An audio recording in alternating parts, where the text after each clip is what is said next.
Welcome to Iredell County Community Watch with Iredell County Sheriff's Office and Iredell County Sheriff Darren Campbell. Now, obviously, this is not Sheriff Campbell. This is the one and only Captain William. Call me Bill Hamby. Bill, how you doing, sir? I'm fine, sir. How are y'all today? Okay, I'm doing a little ride along. I'm real excited to be here, the ride along with Captain Hamby, and we're going to kind of take a circle around the block here. A lot of things going on. But first of all, Bill, tell us, what do you do for the Sheriff's Department?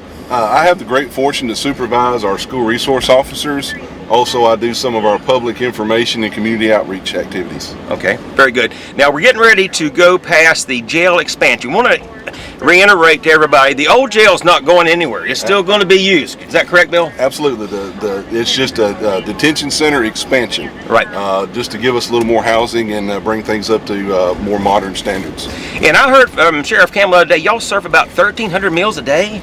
It's incredible. That is pretty incredible. Okay, another thing we wanted to reiterate on is when we're talking off camera. When do you want to call 911 as opposed just to calling the office? We want people to call 911 when there is a life-threatening emergency, or first responders need to respond immediately. A car wreck, an accident, a break-in enter in progress, things like that. We want you to call us immediately so we can respond vehicles immediately to that situation. And we want to thank everybody out there. You know, Bill, this is the 1-year anniversary of this show with Sheriff Campbell. Sure and is. I think you've gotten a lot of leads off of this, and you've got a lot of information. And reiterate, when people call in leads, don't call 911, call the tip line. Correct. Please call the tip line, or you can call the non-emergency number for the Sheriff's Office at 704-878-3100. It takes you to the same place, takes you to our call center, but it keeps those emergency lines open for true emergencies. Okay, so we're going to throw it over to Mike Fuhrman and Sheriff Darren Campbell now. He's got a lot of great things going on. You got this Citizens Academy coming up. We certainly do. We want everybody that wants to come out and take part with us. All right, and also you've got some active shooter defense training. What to do in the case of an active shooter. This Saturday, September 21st, down in Mooresville, from 9 to 11:30 at the Government Center in Mooresville. And our Citizens Academy will start Tuesday, October the 8th, and go through Tuesday, October the 28th. Okay, well, very good. So we're going to send it over to Mike Fuhrman and Sheriff Darren Campbell. And when you see Captain Hamby, call him Bill. Is that right, Bill? Just Bill. Just Bill. Thank you, everybody, for tuning in. Thank you. Thanks, Brian. Welcome to another edition of Community Watch with Iredell County Sheriff Darren Campbell. Sheriff, thanks for joining us today. Hey, thanks for having us. Thanks for coming by. Hope you had a good summer. We've been on a little break, and we're glad to get back in the swing of things this fall. Has been. Summer's almost gone. Doesn't feel like it though. I know your deputies are and investigators are fanning out across the county today as part of 2019 Operation Fall Harvest. You're rounding up drug offenders, people suspected of selling heroin, cocaine, prescription drugs. Give us some more details on that. Yes, early this morning before daylight, we targeted over 70 different individuals accused of undercover sales to narcotics officers, hand-to-hand sales, or facilitated the selling of drugs in our community. You know, we're not targeting addicts or anything like that. We've made it clear that if somebody needs help, come to us. We'll help you. But selling drugs to undercover officers or anybody else in the community it will not be tolerated here. So we found out this morning 70 suspects and over 200 charges. A lot of repeat offenders, the vast majority, and like you said, the drugs are cocaine, heroin, prescription pills, methamphetamine, things of that nature. Now, when you say repeat offenders, these are people who've been convicted generally and have served time? These are people that's maybe not served time, but they've been convicted of different offenses. Okay. Different crimes against the state of North Carolina. So those are some of those that we target, but more specifically, the selling of narcotics to undercover officers or facilitating the selling of undercover officers, which means they was there and helped the deal happen. Now, what are the benefits that you see short-term and long-term from an operation like this? You know, we've been doing it now for several years, usually 2 times a year.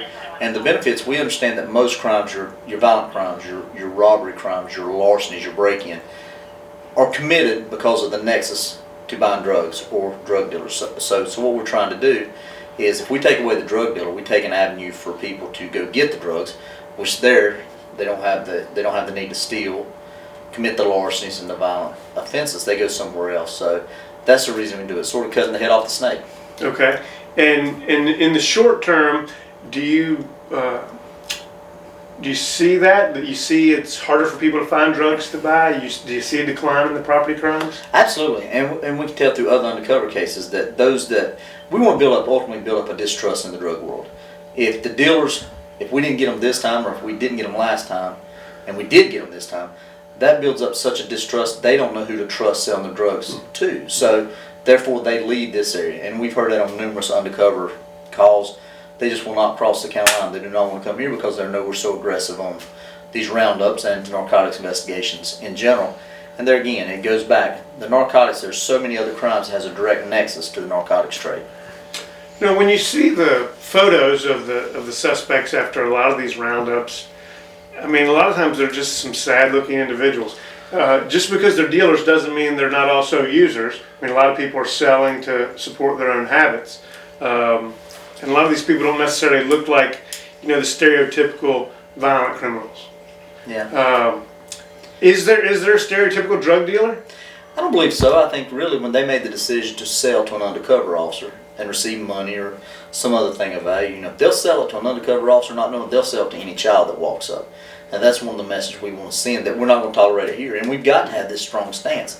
If we go weak and we don't act like we're going to enforce these laws, knowing that the drug trade has such other ties to other crimes, then it drives up crime rates and property crime rates. So, you know, we want to make sure that we have a zero tolerance. Mm-hmm. Okay.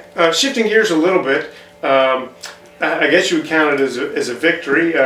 Last week in Superior Court, Mark Pinkerton pleaded guilty to first-degree murder and robbery and burglary in the murder of Hugh Moose. Yes. Which was, you know, that was an unsolved crime for over Almost a a year, yes. I think about a year before your detectives made an arrest in that case.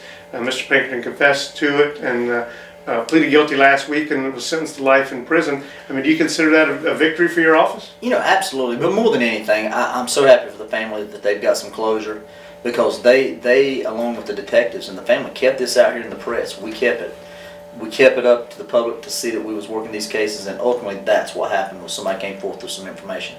The others, the detectives, I mean, every lead, they follow up on every lead, thousands of leads, and never let this go cold. So for after a year, I'm very ecstatic that the Mr. Pinkerton will never be able to see sunlight unless it's coming from inside of prison walls.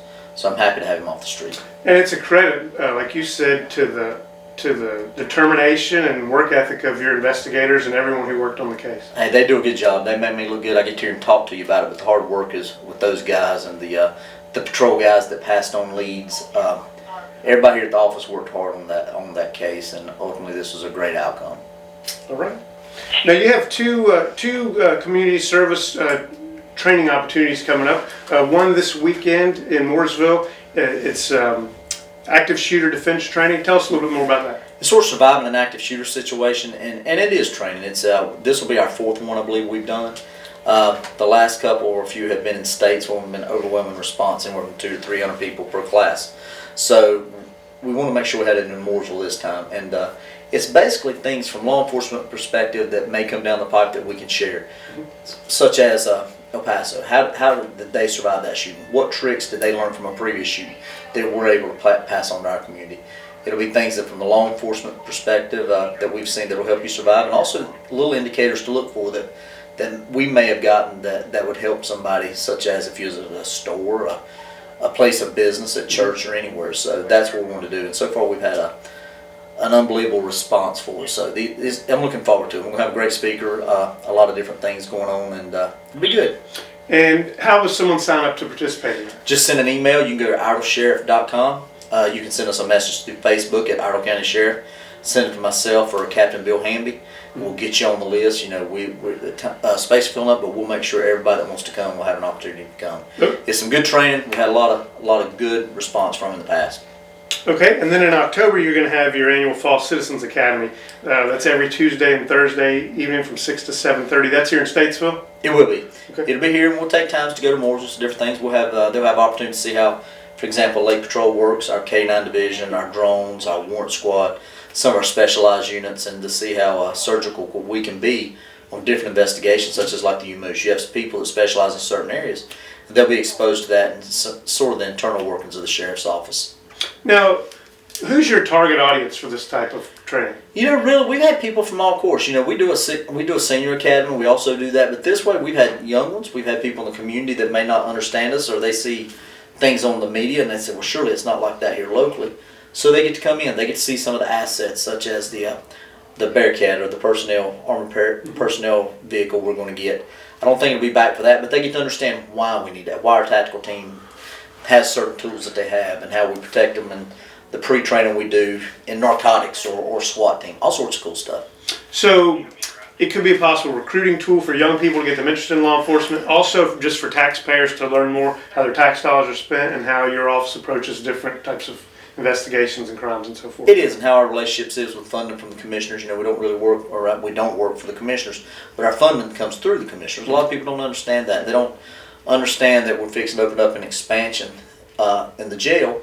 And why do we have to have that? Several ones, our population has grown so much, and other, the expense that the taxpayers are spending in out-of-county housing. So they'll get to go through that and see how the detention, and how they make almost 1,300 meals a day in the jail, and they're able to do that.